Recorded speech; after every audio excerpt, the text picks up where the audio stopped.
après SimCity 4, Maxit se décide enfin à nous dévoiler un nouvel épisode de sa série phare de City Builder. Après un nombre incalculable de titres plus ou moins inspirés et estampillés de Sims, on commençait sérieusement à se demander si le studio était encore capable de proposer une expérience sympathique dans ce domaine. Et c'est à l'occasion d'un showcase d'Electronic Arts à Londres que nous a été présenté le prochain SimCity. Une présentation dirigée par Jason Haber, le producteur du jeu, qui revient sur les raisons de cette longue attente. It has been 10 years, almost 10 years since the last Maxis created SimCity, and there's a lot of reasons that we waited that long. One reason is to make sure that the technology was at the place where we needed it to be in order to make the SimCity we wanted to be able to make. So not just the graphics technology, but the processors and making sure people were online. So Ocean Quigley, who's the creative director, and Andrew Wilmot, who's the lead architect, have been wanting to make this SimCity since SimCity 4, and so they're just waiting for the technology to be ready. The Glassbox engine was built from the ground up to be a new simulation engine.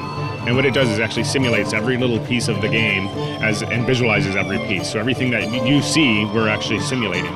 And as a result, it's allowed us to create SimCity from a whole new perspective, right? with building a simulation from the bottom up and building a simulation with integrity. So, I mean, a really simple example is it allows you to see traffic that's actually really traffic. So you get to see cars lining up, and the traffic problem is because there's that many cars that are stuck in traffic. Un nouveau moteur maison donc, le Glassbox Engine, qui devrait permettre à ce SimCity de proposer un niveau de détail vraiment impressionnant. Il faudra prendre en compte beaucoup de paramètres pour que sa ville prospère. Des paramètres économiques bien sûr, avec tout ce que cela implique en termes de marché et de production industrielle, mais également énergétique avec là aussi un niveau de détail poussé. I think the windmills are an interesting example because not only are they creating power for your city, but they do react to the wind in the city. So depending on where you put it in the city, they'll get more or less wind at different times of the day. That's one of the risks of putting a windmill in your box is not only do they not produce that much power per windmill, but they're very dependent on the environment.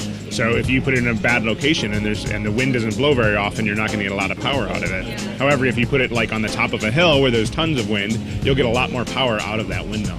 So we're trying to think about every little detail possible to really make it more authentic to what it would really be like to run a city as a mayor.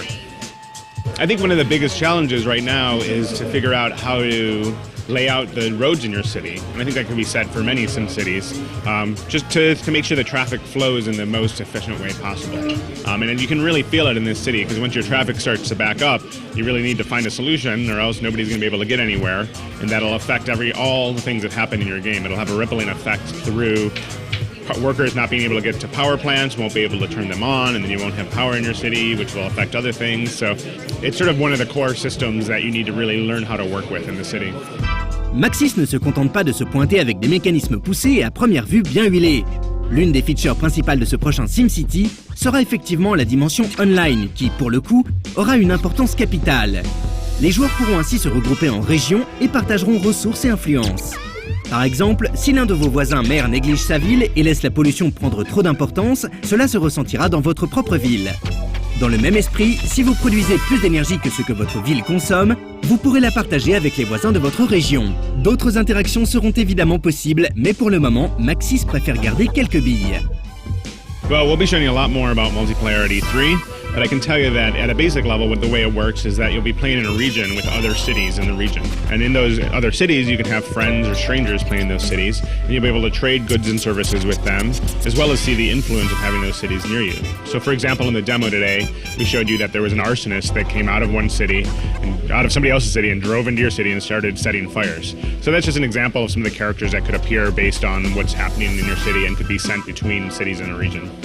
Dans la série des SimCity, on trouvait cette patte humoristique et ces éléments un peu foufou la différenciaient d'un city builder de base. Après tout, l'un des plaisirs de ces jeux était aussi de ravager à coups de catastrophes naturelles et de monstres géants cette ville que l'on avait mis tant de temps à construire. Une dimension fun qui, selon Jason, sera de retour dans le prochain SimCity.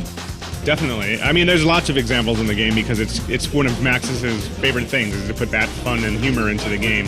I think one of the fun things about this is actually the what we're calling the vignettes, which are the sort of little tiny interactions you see with the Sims. So in the example we showed you today, you saw the Sims sort of protesting in front of City Hall and marching against you. And it's really fun. It's really satisfying as a mayor. Well, not satisfying. It's sort of annoying as a mayor to see that marching around, but it's fun because you get to know what's going on with your city.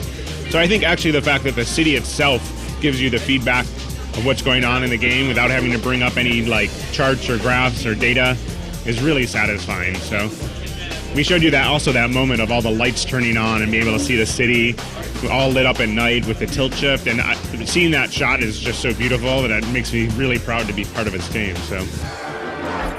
Prévu sur PC et Mac, SimCity devrait sortir courant 2013.